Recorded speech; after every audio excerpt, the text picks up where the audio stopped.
Welcome to the RevOps Loop podcast with Maarten and Stjepan, brought to you by Digital Reach and the nonprofit Tech Shop. Get ready to learn about revenue operations, HubSpot, and beer.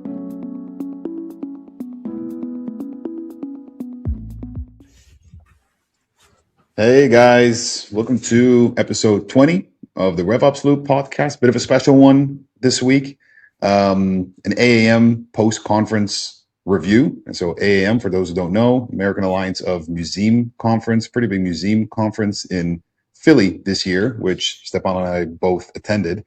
And so wanted to take an episode to reflect on that, but more importantly, reflect on, I guess in a broader sense, the museum industry and why we went there in the first place, and tying this all back to RevOps. What can we learn from it? What were some interesting insights?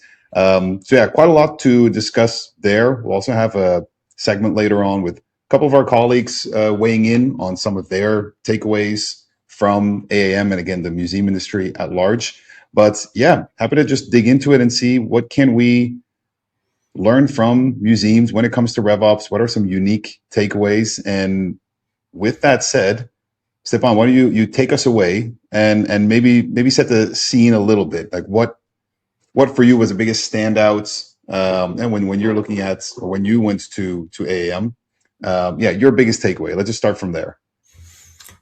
Yeah, happy to do that. So my first biggest takeaway is that how big it is and how much the conference, Both. how big the conference was. And then also like thinking about museums is like, what are the revenue motions that museums do? And that's why we're covering it in this episode. Because if you think about it, what a museum actually sells, a visitor buys a ticket, that's B2C transactional. A member renews annually, that's subscription business. A donor gives a major gift, that's a long cycle. And a corporate sponsor maybe underwrites an exhibition, that's B2B. So there's a lot of things that a museum do that people don't usually think about it. And that's why we wanted to cover it today on the RevOps Loop. And one thing that talking to a lot of directors from marketing, from memberships, from maybe field trips it's they don't know what they don't know, meaning they don't have the data, they don't know how they collect the data, they don't know what data is accessible to them and how they want to use it. Of them. So that was one of the things that was like really big for me. And I guess that missing data piece, we can definitely touch on that as well, like why that is. But I think that first point is a very important one, is the different revenue motions, right, that there are in museums. And then again, looking at that from a RevOps perspective, it can sometimes make a standard B2B or SaaS RevOps model look like child's play, right? Where if you then have to do that same you're trying to optimize the RevOps in a museum, all of a sudden it's so much more layered because like you said, there's volunteer work, there's donations, there's visits, and all of these motions have different time-based cycles as well, right? The donations, it's a yearly renewal thing versus daily visitors, etc. And keeping track of all that is extremely difficult. And I think one thing that because we work with a lot of museums and nonprofits, and I think the first thing that we try to do in most of those cases is trying to centralize all of those revenue motions in one platform. And I think this kind of ties back to your whole data gap that you were alluding to there. Often that's not the case, right? Because they're so different. Your membership management, your donation management, your visitors and ticketing software. Because they're so different motions, they're often just completely managed in separate tools, which creates that initial gap, right? And I think we always use the example of when we work on a museum project. If I visit the museum and I donate to the museum and I'm a long-term member of the museum, for that museum, I'm 3 different people, right? And we often showcase that as a starting point. So like, hey, this is where you're treating Maarten the visitor different than Maarten the donor and Maarten the member. It's the same person, right? And so I think that's one of those biggest complexities, if you will, right, that museums have to deal with, and not an easy one, right? So I guess in terms of learnings, I guess we can talk a bit more about how you tackle that. But before we talk about that, like, what is there anything that you take away from that when you go back to let's say a B2B RevOps project? They say, hey, this is something I learned, right, working with this increased complexity in sort of the nonprofit museum space, that you take over to the for-profit world, if that makes Yeah, sense. totally get it. I think that there's like two things. So first thing is like, how are you collecting the data at the Mm-hmm. like the first, like, let's say first party data? How Mm-hmm. how that data is then being transcribed to the systems that you have. They're like new or Yep. legacy or whatever. And then like, what is the overall goal that you want to achieve with it? And that's like that I had a lot of conversations, and I believe you also had, because you had a session there talking about the journey and everything. It's like, overall goal for every organization there is like to make an impact, to get more Mm-hmm. memberships, to get more visitors, to do more field trip bookings, whatever they're doing.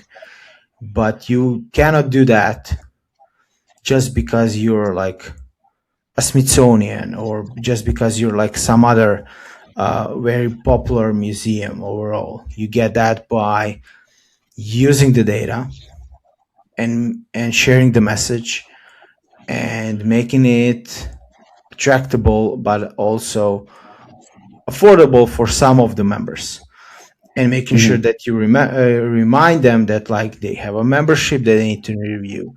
There's Mm-hmm. like a new exhibition that they can see because it fits their preferences. So I think that's Mm-hmm. the couple of things that I learned, is like, Yeah. they want to connect all of this, and they Yeah. don't know how, because there's a lot of tools involved. Yeah. And we did Yeah. something And that was like, do you have a Frankenstack? that Meaning, was that was our angle, like our positioning at the yeah, conference. our Yeah. positioning, but like that's what we learned working with museums. Is like, do you have a Frankenstack? Do you have one POS, one marketing Yeah. automation tool, one like, I don't know, a chatbot that's not connected to any of it? So everything is generic, Yeah. and a lot of Yeah. it, And like it's 90% of it, was generic. it's interesting that, because like you said, so, and when we were chatting with people, that was a very common problem, right? And I guess to simplify it would be, if a donor walks into your museum, would you immediately know that the person that walked in is the same person who donated 6 months ago? And pretty much always, the answer was no. Um, and with everyone you talk to, yes, that was an issue, etc. But then what I found interesting is that, walking through the conference, talking to vendors, etc., there wasn't a whole lot of focus on that. It's not like there were, one provider after another that sold that story of, hey, we centralize your data, even though, No, again, it seems like everyone it was was clamoring for it. what we had like on the booth left to us. The guy said like, Mm-hmm. I'm doing this for 40 years. We sell like walkie talkies, and every Yeah, year I see more and more vendors that do the same thing, but nobody sells the whole solution. And you're the first right. guys that I saw that you want to sell everything in one package, Yeah, that you want to tackle and and help in one package. right. But and I think that's where then also it's I wouldn't say it's a tough sell. It's a story that resonates. But I think where the difficulty in this comes is that there clearly isn't a one size fits all solution here. Otherwise, I think that would already No, exist and be out yeah, there, yeah, I right? So agree. if there was this one, and so the tools that some providers, including us, right, when we were there, what we are talking about is not necessarily a tool that's just plug and play. It's very custom. It's very like taking into account the different platforms you already have, and manually working with museums to bring this all together, that's a lot less sexy of a sales pitch, right, than a lot of these more classic all-in-one SaaS management platforms. And so I do think that was, again, maybe a bit of a gap that I noticed there, in that the initial interest is there, and then once you start talking about it, you notice, okay, it's a little complexer. This is not a magic potion that you just plug into your main CRM, if you have it, and it'll just bring everything together. Like, no, it's going to take a lot of custom work, and I think that's inevitable within the museum industry, just because of what we were talking about before, those multiple revenue motions, and none of them are the same. I mean, I guess everyone has within the museums, they'll have a similar sort of ticketing admission model, and they'll have a somewhat similar donation model, but even there's a lot of differences. So I would imagine that that's also what makes it harder for sort of all-in-one solutions to enter that space, because it's not like you can just build one thing that works for everybody. And that's a bit where the gap is. So I don't know. I thought that was quite interesting, a little bit, that gap between everyone you talk to mentions the same problem. Everyone wants to bring all their data together and sees the need for it. But then there's definitely not an overflow of providers who are promising that. So it just comes to show that it's easier said than done, I guess, is the main takeaway there. But yeah, I 100%. thought that was an interesting one. Yeah, 100%. But so we asked a couple of our team members that were there live, couple of like questions that we wanted to get insights from, and you will see it in the next couple of minutes. So another takeaway, Stjepan, that again, and then this is more of a learning. I think this is one thing that I think museums have to do well, and that I think we can take directly into a B2B environment and take lessons from, is there's an increased focus on relationship and affinity tracking, and specifically when it comes to managing and marketing towards donors, members, mostly donors, right? Where it's there's a cause that you're promoting, right? And so what you need to do in order to market that effectively is not just track direct engagements of donors, right? Like, when did they donate? What was the donation amount? That's definitely part of it, right? But to try and put a score on the affinity of potential donors or donors towards your brand, your cause. And so there's a lot more focus on, I guess, what you'd call lead scoring, right? In a more classic CRM setup, but that lead scoring including a lot more metrics and trackable events that show just affinity to the brand or the cause as a whole. What are they reading? If they're going into multiple museum locations, right? What do those have in common? What does that tell us about their interest in specific topics or causes, and trying to bring all of that together. And I think that's something that, again, directly in a B2B environment, you can take learnings from, where I think often it gets not completely neglected, but somewhat overlooked, in that tracking is really a lot. How would you say that? Lead scoring is often set up as what is going to get someone to convert, right? What is going to get someone to make that last step, versus the lead scoring in that museum world is more about what made someone care, or what does someone care about.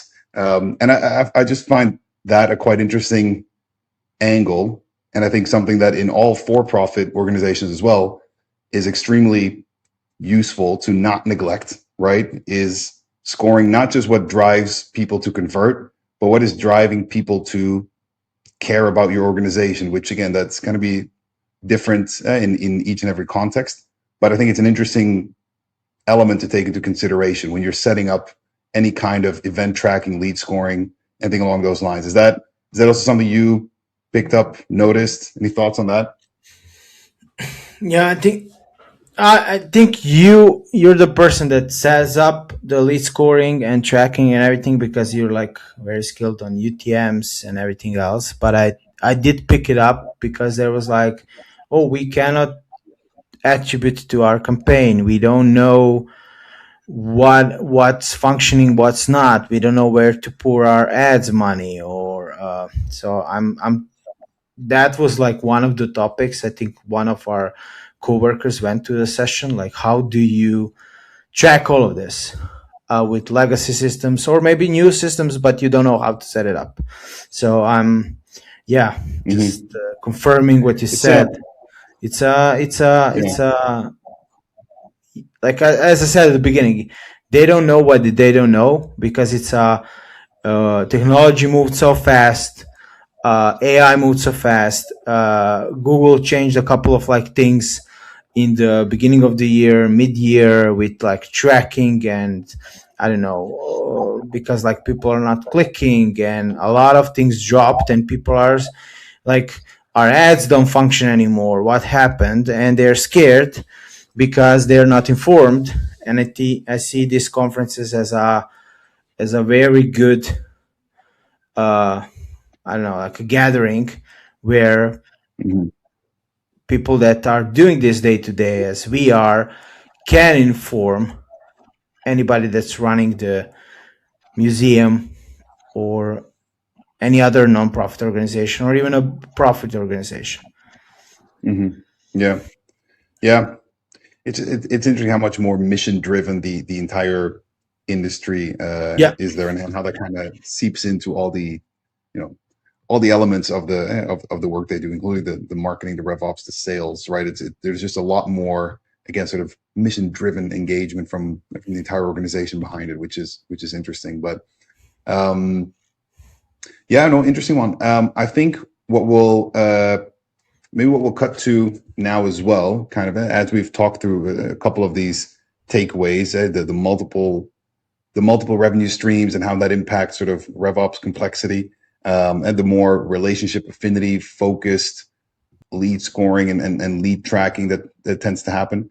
We'll cut to a couple takeaways from some of our colleagues. We're also at the event. We asked them some questions, and yeah, so we'll play those now. I would say the biggest assumption I had before working in the museum space is that I thought that museums either have one system that is working for every module, or they have maybe two or three systems talking to each other.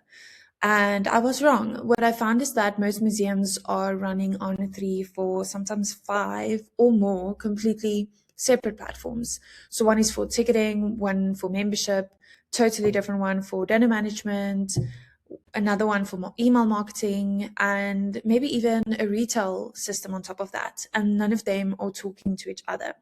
So you have a situation where someone can be a member, a major donor, and a school group coordinator or volunteer at your museum, and nobody on your team knows that because each of those relationships live in a complete different silo. So I assumed CRM was a solved problem for that, and it's not. The person buying a ticket is a stranger, and the person renewing their membership is a different record somewhere else. The donor is also in another system. So that's what I would say is my biggest assumption, and the need for the single source of truth for every person who walks through the door turned out to be a much more bigger and much more unsolved problem than I expected. Off the back of our booth and interacting with a lot of people at AAM, we do know that museums do struggle, and historical societies and non-profits, right? They struggle to juggle membership, donations, ticketing, gift shop, everything. And I think my time at AAM just sort of pointed this out even further, right? I spoke to so many different people, so many different types of museums, and they all sit with similar issues. They sit with legacy tech stacks.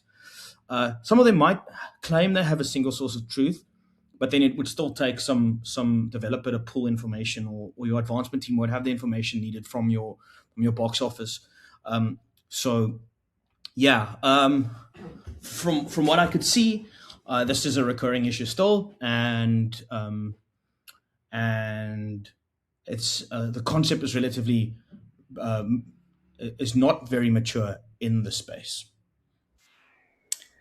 So the most interesting hallway conversation I had at AAM was actually during one of the sessions. So the very first session I attended was regarding visitor research. Now, this is a whole field of museum research that I was previously unaware of, but so basically visitor research is specifically geared towards doing research on the type of visitors that attend the museums, and then why they return, why they don't return, and then this informs later operations.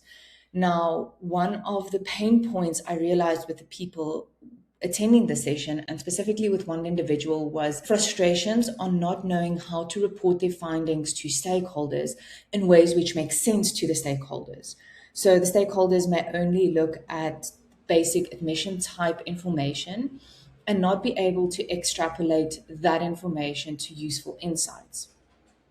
So the conversation I had with this individual was just regarding other ways of looking at reporting needs. So to start to use the data that you already have to tell the story.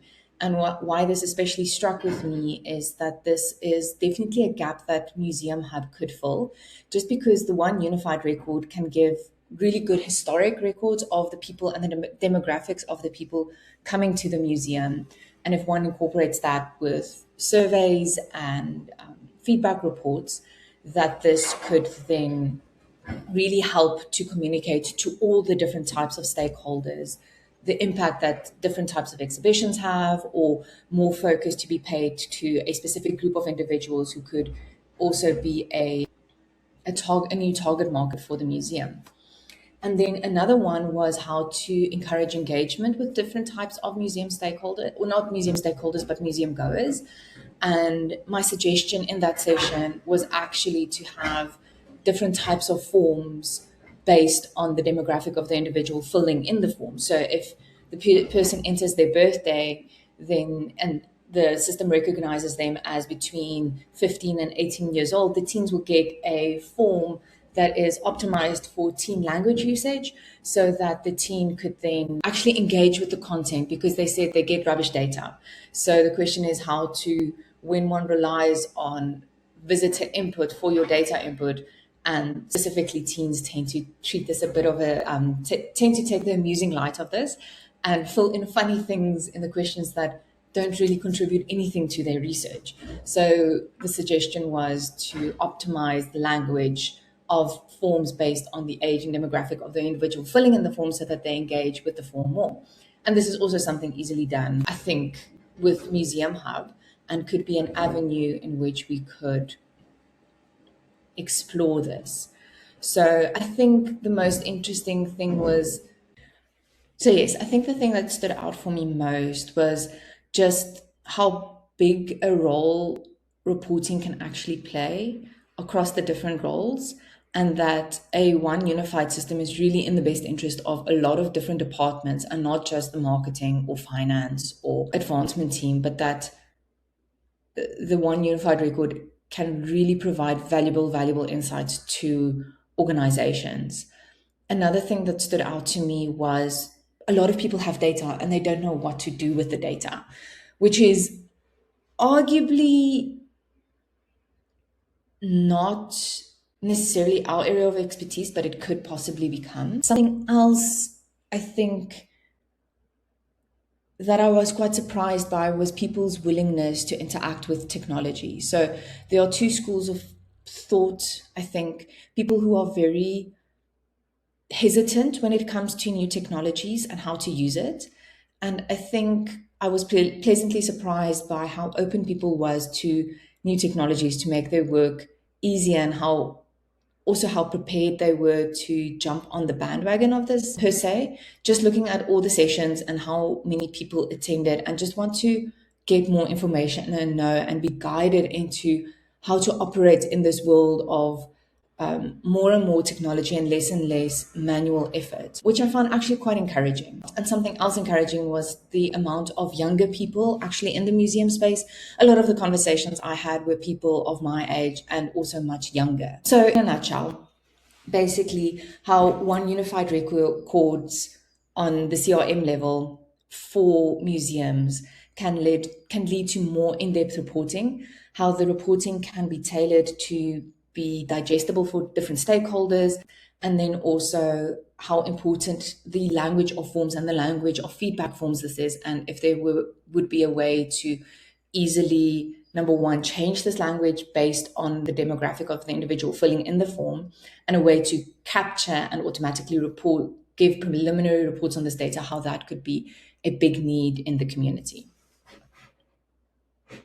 One thing that really stood out to me from AAM was how many conversations I had with museum pros and leaders about revenue. A lot of museums are thinking about how to generate more revenue across all of their different departments, like ticketing, memberships, events, donations, et cetera, et cetera. But the challenge is that these efforts often live in different systems. So that same constituent who might be a ticket buyer or a member or a donor is having that relationship scattered across systems. And that makes it really hard to see the full picture.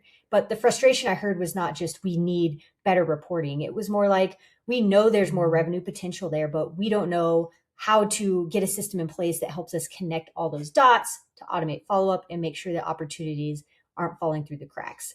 And I heard a lot of museums are really feeling like they're sitting on a gold mine of data, but the data being spread across those different platforms makes it really hard to act on. And again, generate more revenue. Those revenue making opportunities are there. So for my conversation, it sounds like a lot of people are trying to solve this by looking for one system that can bring all of this information together. But the feedback I heard was that a lot of tools often feel too narrow or just do one thing rather than doing all of these things. So the big takeaway to me was that museums aren't looking just for one tool, like for ticketing or for memberships or for email. They're looking for a better way to understand and grow the full constituent relationship across the organization.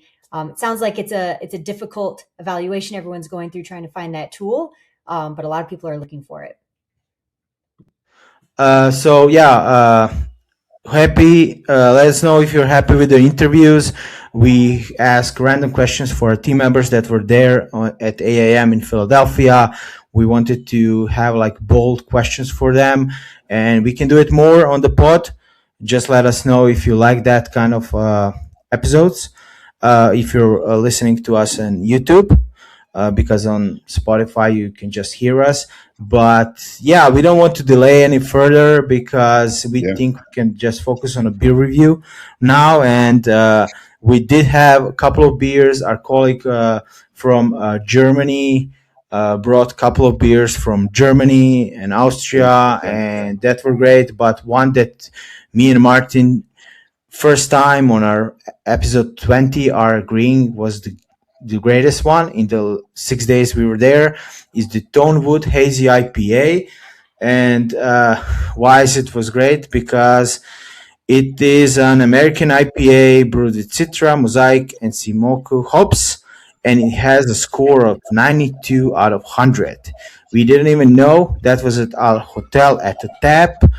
ABV 6.2, sweet, biscuit malt, and it was just refreshing in Philadelphia after a hard day at the conference, talking to probably 50, 60 people, and we also do a pod there.